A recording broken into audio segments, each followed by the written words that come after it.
sommes, là où nous allons et ce que Dieu attend de nous.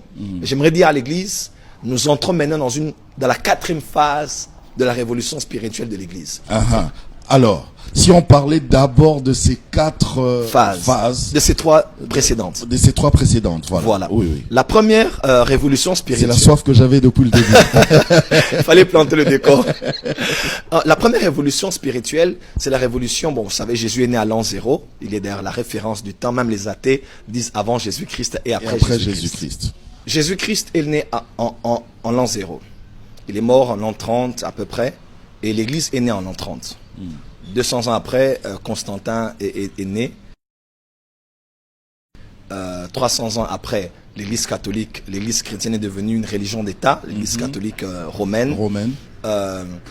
1000 ans après la naissance de Jésus, l'islam est né. 1500 ans après, il y a eu la première réforme protestante. La première révolution spirituelle, c'est celle qui s'est passée en l'an 30, le jour de la Pentecôte. En ce jour-là, le Saint-Esprit est venu officiellement sur la terre pour diriger les choses alors que Jésus est à la droite du Père et qu'il prépare pour nous une place afin que là où il est, que nous y soyons aussi. Cette révolution spirituelle a amené l'Église à pouvoir toucher les nations. Il n'avait pas Internet, Facebook, mais avec Paul, Pierre et tous les restes, même la première révolution spirituelle. Elle a connu un déclin lorsque maintenant, par le catholicisme, les choses ont été changées. On ne parle plus des dons spirituels, plus des 5 ministères. Il y a eu mélange entre l'Église et l'État. Il y a eu les indulgences que plus tard les réformateurs ont eu à pouvoir dénoncer avec Martin Luther, John Hus, Wesley, tous les autres. Et en 1500, donc c'est-à-dire 500 ans passés, 1500 ans, on a eu la 2e révolution spirituelle. Les réformateurs sont venus. Ils ont dit non au système religieux. Ils ont dit non, non, non. Le salut, c'est par la grâce. Ce n'est pas par les œuvres. Ce n'est pas si tu payes que quelqu'un ira au purgatoire, même s'il est mort dans le péché. Le salut n'est pas dans les œuvres. Ce n'est pas dans le baptême. Ils ont dit non au pédobaptême, baptême des enfants, aux adorations des saints. Ils ont dit non, non, non, non. On revient à Jésus. Là, je parle de l'histoire par rapport à l'évolution de l'histoire, de ce que les protestants ont protesté. Et la 3e révolution spirituelle, c'est celle qui est venue lors du grand réveil d'Azusa Street. 1903, 1906, 1905. Il y a eu un grand réveil aux États-Unis sur une rue qu'on appelait Azusa. Azusa Street, le réveil tombé. Ils ont prié et jeûné, cherché Dieu pendant 3 ans. Les cultes ne se sont jamais arrêtés. Et c'est là même qu'a commencé le mouvement de ce qu'on appelle les pentecôtistes, ou bien les assemblées de Dieu. God Assembly. C'est là que le grand mouvement de réveil est venu et aujourd'hui le monde entier est touché. Aux États-Unis aujourd'hui, les évangéliques sont en grand nombre dans le monde entier.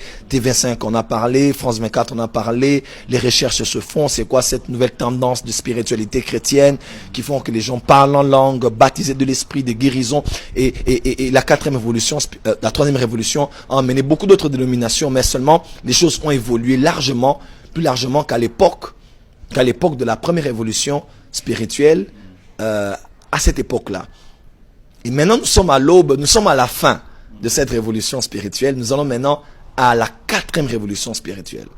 J'aimerais expliquer quelque chose en tirant l'exemple de la marche d'Élie et d'Élysée. Élie et Élysée ont fait 4 lieux. Le premier lieu s'appelait Gilgal, le 2e lieu s'appelait Bethel, le 3e lieu s'appelait Jéricho, le 4e lieu s'appelait Jourdain. L'enfant connaît 4 phases.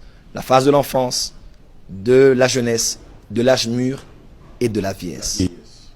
Et l'Église est en train de quitter la première phase pour la deuxième pour la 3e. Et maintenant, nous allons maintenant à l'âge de la vieillesse. Voilà pourquoi autour du trône de Dieu, il n'y a pas 24 jeunes, mais il y a 24 vieillards.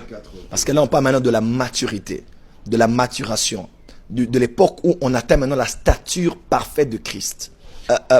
Tonton Jaco, là où nous allons maintenant, c'est là où celui qui a écrit Hébreu a dit dans Hébreu 6, Hébreu 5, Hébreu 6, il dit, vous qui devriez déjà être des maîtres, mais vous avez encore besoin qu'on vous parle des choses élémentaires. Vous devriez avancer dans la nourriture solide, mais vous avez encore besoin du lait. Et dans le chapitre 6, verset 1, il dit, bon, je vous parle un peu du lait, qui sont les fondements de la vie chrétienne.